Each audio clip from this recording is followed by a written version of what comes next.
Hi hello friends, எல்லாரும் எப்படி இருக்கிறீங்க? ஆண்டவராக இயேசு கிறிஸ்து நாமத்தினாலே மீண்டுமாக இந்த யூடியூப் சேனல் மூலமாக உங்களை சந்திப்பதில் மிக்க மகிழ்ச்சி அடைகிறேன்.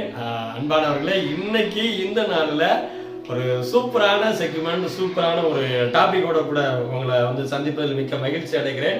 ஒரு அருமையான டாபிக், இயேசுவில் வளர, க்ரோயிங் இன் கிரைஸ்ட் அப்படிங்கிற ஒரு டாபிக்கோட கூட வந்திருக்கிறேன். இது ஜென்ரலான இதுக்கு வசனங்கள் இருக்குது. நீங்க ஸ்கிரீன்ல வரும்போது நீங்க அதை பார்த்து வாசிச்சுக்கோங்க. ஆண்டவருக்குள்ள வளர்றதுக்கு என்னென்ன வேணும், எப்படி இருக்கணும் அப்படிங்கிறத பத்தி நான் உங்களுக்கு வேகமா சில காரியத்தை நான் சொல்லி கொடுக்க போறேன். நிறைய நேரத்துல நம்ம என்ன செய்யறோம், ஆண்டவருடைய பிள்ளைகளா ரட்சிக்கப்பட்டு உள்ள வந்து ஆண்டவருக்குள்ள வந்து ஆண்டவர்கிட்ட நம்ம என்ன செஞ்சுக்கிட்டு இருக்கோம், ஸ்டெப் பை ஸ்டெப்பா வந்துகிட்டு இருக்கோம். அது வந்ததோடு மட்டும் இல்ல, ஒரு வளர்ச்சி ரொம்ப ரொம்ப நமக்கு தேவை. அதுவும் எப்பேற்பட்ட வளர்ச்சி தேவைன்னா, இயேசு கிறிஸ்துக்குள்ளாக வளர்ச்சி தேவை. இந்த வளர்ச்சி தேவைக்கு நம்ம என்ன செய்யலாம்னா, பிராக்டிக்கலா பேசிக்கா நம்ம யோசித்து பார்த்தோம்னா நிறைய ஆவிக்குரிய செய்திகள் கேட்கலாம், நிறைய பாடல்கள் கேட்கலாம், ஆண்டவரை பற்றிய பாடல்கள் கேட்கலாம், நிறைய பிரசங்கங்கள் கேட்கலாம். இப்படி என்ன செய்யலாம், நிறைய விஷயங்கள். அதைத்தான் உங்களுக்கு எடுத்து காட்ட போறேன். இயேசு கிறிஸ்துவில் வளருவதற்கு நீங்களும் நானும் செய்ய வேண்டிய விஷயம், முதலாவது விஷயம் என்ன அப்படின்னா, வேதாகமத்தை வாசியுங்கள். அநேக ஊழியக்காரர்களுடைய பிரசங்கத்தை நம்ம கேட்கறது நல்லதுதான். ஆனா அதை காட்டிலும் அது எல்லாவற்றுக்கும் மேலாக வேதத்தை வாசிக்க வேண்டும். அந்த வேதத்தை நீங்கள் வாசிக்கும் பொழுதுதான் ஆண்டவர் உங்களோடு கூட பேசுவார். இயேசு கிறிஸ்துக்குள்ளாக நீங்களும் நானும் நினைச்ச முடியும், வளர முடியும். ஒரு படி இருக்குது, ஒரு மாடிப்படி இருக்குது அப்படின்னா, கீழே இருந்து மாடிப்படிக்கு போகணும்னா ஸ்டெப் பை ஸ்டெப்பா தான் போகணும். இங்க இருந்து எடுத்த உடனே 3வது படியோ 5வது படி அப்படி நம்ம என்ன செய்ய மாட்டோம், ஒரு நாளும் போக மாட்டோம். ஒவ்வொரு ஸ்டெப் பை ஸ்டெப்பா போனோம்னா கடைசியா இருக்கிற படியில போய் நம்ம ரீச் ஆகி மாடிக்கு என்ன செஞ்சிடலாம், போயிடலாம். அதே போல இயேசு கிறிஸ்துவுக்குள் வளரணும் அப்படின்னா ஃபர்ஸ்ட் ஸ்டெப்பை என்ன செய்யணும்னா, வேதாகமத்தை வாசிக்க வேண்டும். அடுத்தது 2வது ஒரு முக்கியமான விஷயம் என்ன அப்படின்னா, ஜெபம் என்பது ஒரு முக்கியமான விஷயம்.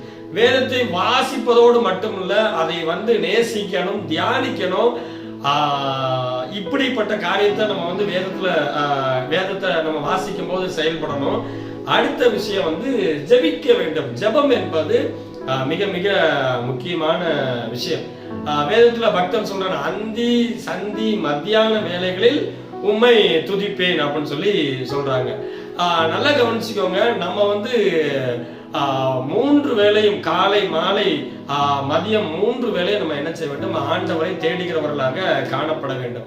வேதத்துல வேதத்தை நீங்க இயேசு கிறிஸ்துக்குள் வளரும் போது, வேதத்தை நீங்க வாசிக்கும் போது, வேதத்தின் மூலமாக ஆண்டவர் நம்மளோடு கூட பேசுவார். ஜெபிக்கும் பொழுது நாம் ஆண்டவரிடத்துல என்ன செய்ய முடியும், பேச முடியும். அப்பதான் இயேசு கிறிஸ்துக்குள்ள வளர முடியும். 2வது பாயிண்ட். 3வது பாயிண்ட் பாத்தீங்க அப்படின்னா, வெற்றி உள்ள வாழ்க்கை உங்களுக்கு கிடைக்கும். என்னடா வெற்றி அப்படின்னு சொல்லிட்டு பிசாசு படம் போட்டிருக்கேன் நீங்க நினைக்காதீங்க. நல்லா கவனிங்க. நீங்க வேதத்தை வாசித்து ஜெபித்து உங்களுடைய வாழ்க்கை போகுமானால், பிசாசை ஜெயிக்கத்தக்கதான கிருபைகளை ஆண்டவர் நமக்கு என்ன செய்வார், தருவார். அதுதான் இயேசு கிறிஸ்துவுக்குள் வளரும் போது நமக்கு கிடைக்கிற மிகப்பெரிய ஒரு ஆசீர்வாதம். பிசாசை ஜெயிக்க, பிசாசை அவனுடைய காரியங்களையும் முறியடிக்கத்தக்கதான கிருபைகளை, பலனை ஆண்டவர் நமக்கு தருவார் இயேசு கிறிஸ்துவுக்குள் வளரும் பொழுது. சரியா? இது 3வது விஷயம். 4வது விஷயம் என்ன அப்படின்னா, ஞானம். 4வது விஷயம் ஞானம். இந்த ஞானம் இயேசு கிறிஸ்துவுக்குள் வளரும் பொழுது ஆண்டவர் ஞானத்தை தருகிறார். கர்த்தருக்கு பயப்படுதலே ஞானத்தின் ஆரம்பம்னு சொல்லி வேதவசனம் சொல்லுது. ஆண்டவருக்கு பயப்படுகிற பயம் வரும் பொழுது ஆண்டவர் என்ன செய்வார், ஞானத்தை தருகிறவராக காணப்படுகிறார். இயேசு கிறிஸ்துவுக்குள் அதிகமாக நீங்கள் வளரும் பொழுது இந்த ஞானம் ஆண்டவர் கொடுக்கிறவராக காணப்படுகிறார். அடுத்தது பாத்தீங்க அப்படின்னா, ஒரு முக்கியமான ஒரு காரியம் என்ன அப்படின்னா, பாதுகாப்பு. உலக பிரகாரமான பாதுகாப்பு இருந்தாலும், இன்னொரு பாதுகாப்பு என்ன அப்படின்னா, பாவத்துல இருந்து விலகி ஓடத்தக்கதான பாதுகாப்பை ஆண்டவர் நமக்கு என்ன செய்வார், தருவார். இயேசு கிறிஸ்துக்குள் வளரும் பொழுதுதான். இயேசு கிறிஸ்துக்குள் வளராம நான் இப்படியே இருக்கேன் அப்படின்னா, அப்படியே நம்ம ஒரு இடத்துல உட்கார்ந்து இருக்க வேண்டியதுதான். இயேசு கிறிஸ்துக்குள் நீங்களும் நானும் வளரும் போதுதான் இந்த பாதுகாப்பை ஆண்டவர் என்ன செய்கிறார், தருகிறார். அடுத்தது பாத்தீங்க அப்படின்னா, இன்னொரு காரியம், நற்குணங்கள்னா நமக்கு தெரியும், ஆவியின் கனிகள் எல்லாமே நமக்கு தெரியும். சரியா? இந்த நற்குணங்கள் நமக்குள்ளாக காணப்படும் பொழுது அன்பு, சந்தோஷம், சமாதானம், சாந்தம், இச்சையடக்கம், இது எல்லாமே இயேசு கிறிஸ்துவுக்குள் நீங்களும் நானும் வளரும் பொழுதுதான் இந்த நற்குணங்கள் உங்களுக்கு எனக்கு என்ன செய்யும், கண்டிப்பாக கிடைக்கும். அடுத்த காரியம் பாத்தீங்க அப்படின்னா ஒரு முக்கியமான விஷயம் என்னன்னா நித்திய ஜீவன், ஒரு முடிவில்லாத வாழ்க்கை, எட்டர்னல் லைஃப். இந்த நித்திய ஜீவன் வேணும் அப்படின்னா இயேசு கிறிஸ்துக்குள் வளர்ந்தால் மட்டும்தான் நித்திய ஜீவனை நீங்களும் நானும் சுதந்திரிக்க முடியும். அன்பானவர்களே, இந்த வீடியோ நீங்க பார்த்து கொண்டு இருக்கிறீங்க, நம்ம இயேசு கிறிஸ்துவுக்குள் எந்த நிலைமையில இருக்கோம் அப்படின்னு சொல்லி உங்களோடு சேர்ந்து நானும் அலசி ஆராய்ந்து பார்க்கணும்னு ஆசைப்படுகிறேன். நல்லா கவனிச்சு பார்த்தீங்கன்னா தெரியும், இந்த படத்துல நான் உங்களுக்கு அழகா போட்டிருக்கிறேன், இயேசுவில் வளர அப்படின்னு சொல்லிட்டு. இங்க பாத்தீங்கன்னா ஒரு மனித சங்கிலியுடைய படத்தை போட்டிருக்கிறேன்.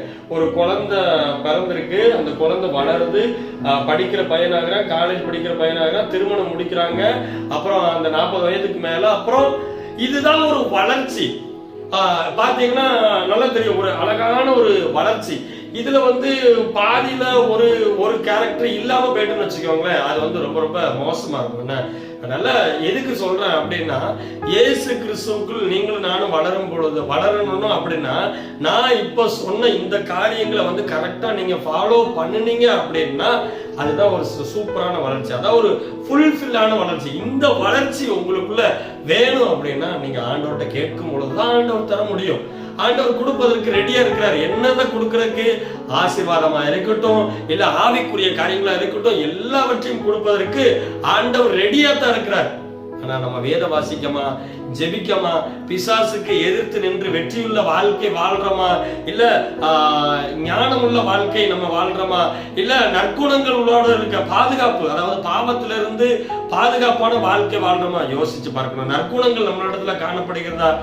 இதெல்லாம் காணப்பட்டால் அப்படித்தான் உண்மையான ஆண்டவருடைய பிள்ளைகளுக்கான வளர்ச்சியை நம்ம என்ன செய்ய முடியும், நம்மளுடைய வாழ்க்கையில காணப்பட பார்க்க முடியும். அன்பானவர்களே, இந்த வீடியோ பார்த்து கொண்டு இருக்கிறீங்க, நான் மீண்டுமாக உங்கள்கிட்ட கேட்கிற ஒரே விஷயம், இன்னைக்கு நீங்களும் நானும் இயேசு கிறிஸ்துவுக்குள் எந்த நிலைமையில் வளர்ந்து இருக்கிறோம் அப்படிங்கிற கேள்விக்குறியோடு கூட முடிக்கிறேன். நீங்க எந்த நிலைமையில இருக்கீங்க? ஒருவேளை நம்ம பின்தங்கி இருக்கோம், இல்ல ஒருவேளை நம்ம கீழே இருக்கோம் அப்படின்னா தயவு செய்து எந்த நிலைமையில இருக்குமோ அதை அலசி ஆராய்ந்து பார்த்து ஆண்டவர்கிட்ட நம்மளுடைய வாழ்க்கையை அர்ப்பணிக்கும் பொழுது, ஒழுங்காக வேதம் வாசித்து தியானித்து அதை நேசித்து ஜெபித்து அவருடைய பிள்ளையை வாழும் பொழுது இயேசு கிறிஸ்துவுக்குள் வளர்கிற ஒரு அருமையான வாழ்க்கையை ஆண்டவர் தந்தருவாராக. ஆமென், ஆமென்.